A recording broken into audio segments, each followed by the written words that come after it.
First of all, Spotify seems to be calling me a liar, which I want to be sure to address. Spotify appears to be calling me a liar, and I don't like being called a liar when I'm just stating the facts.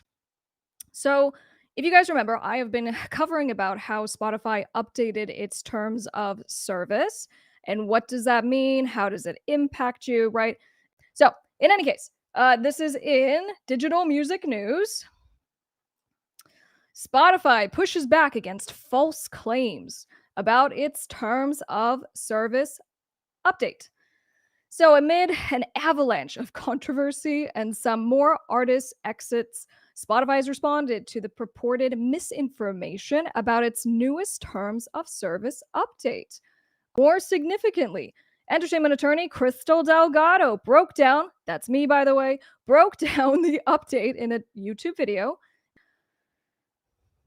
You might be seeing some misinformation online about a change to Spotify's terms of use and their impact on artists, authors, and creators. These claims are false. These terms of use pertain to Spotify's listeners and do not govern Spotify's rights to use artists, podcasters, and creators and authors' creative works. So, having given the foundation about the Spotify for Artists terms, this tells me a whole bunch of things. Okay. Number one, maybe Spotify needs to have its lawyers explain what its own contracts say. Maybe, in fact, these contracts need to be updated because if Spotify is saying, oh, no, we would never, because every once in a while, we'll do one of these reviews of like, we're literally just going by your own terms of service. We're reading in the four corners of what you have had people agree to, and then you make a problem of us calling you out about it. And if you're saying, no, this is not how we do things as a business, then that means you need to update your terms of service. Now, the second piece of this, part two, has to do with Spotify removing 75 million spammy AI generated tracks. Now, Spotify is kind of, positioning this as like this big win.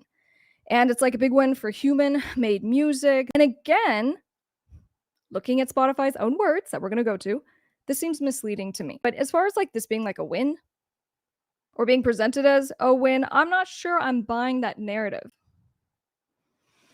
For me, this kind of play, it feels like it's a play on Spotify's own interest. Let me explain. So anyway, 10 months later, and after we have all been asking Spotify to address these significant issues that are continuing to build and build and build, here we are.